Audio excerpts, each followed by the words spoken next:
I've always loved animals. My first pet was a rabbit. Then I've had dogs, horses. So I was really lucky. My parents always encouraged me to do the riding. I'm Beverly Webber and I live in Sussex. I've got 2 teenage children, so they keep me quite busy. They're very active, both like horses, and they both ride as well. We've always been very active. We like to go out, we do a lot of walking. I've got a horse. Well, it's my daughter's really. She does most of the riding now, and I probably get out once or twice a week. For the horse, we have to go twice a day, so it needs putting out in the morning, mucking out, and then riding, and then bringing back in the evening. For a couple of years, I'd been getting pain particularly in my right leg, and it turned out obviously that I've got osteoarthritis, and there's nothing I can do about it.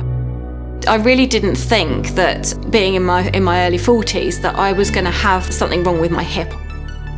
And originally, when I went to the first doctor, he said, "Oh, you'll need a hip replacement in 10 years. I decided that I was going to go back and say, look, actually, I don't want to wait 10 years. I think you're going to need to do something sooner, because 10 years of my life is a long time.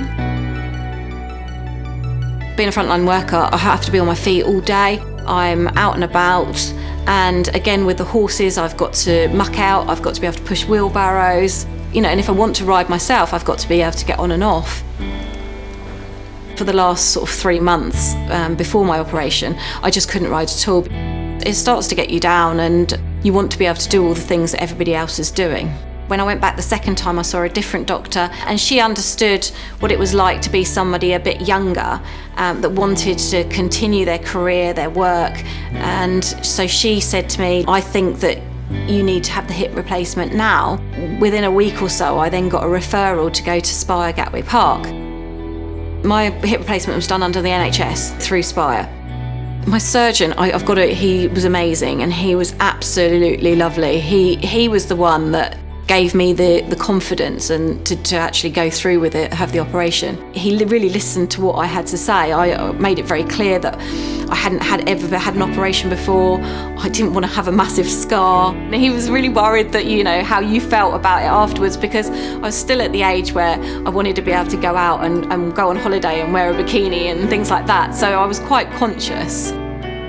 I think for me, emotionally, I was really worried. I was worried about actually then leaving the hospital, because this was a place of safety for me. And I actually said to them, "Please don't make me go home. Please don't let me go home." I'd got myself into such a state, and they were so lovely, and they said, "Oh, you can stay until Saturday morning and get your husband to pick you up then."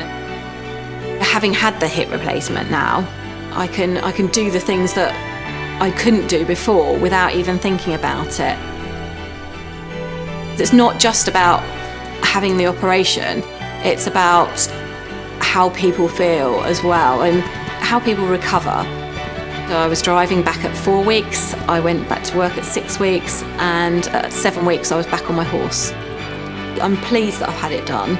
I don't regret my decision. If anything, I regret not doing it a year or so beforehand, because I can now enjoy my 40s, I can enjoy my kids, I can do all the things that I wanted to do that I did before I was getting the pain.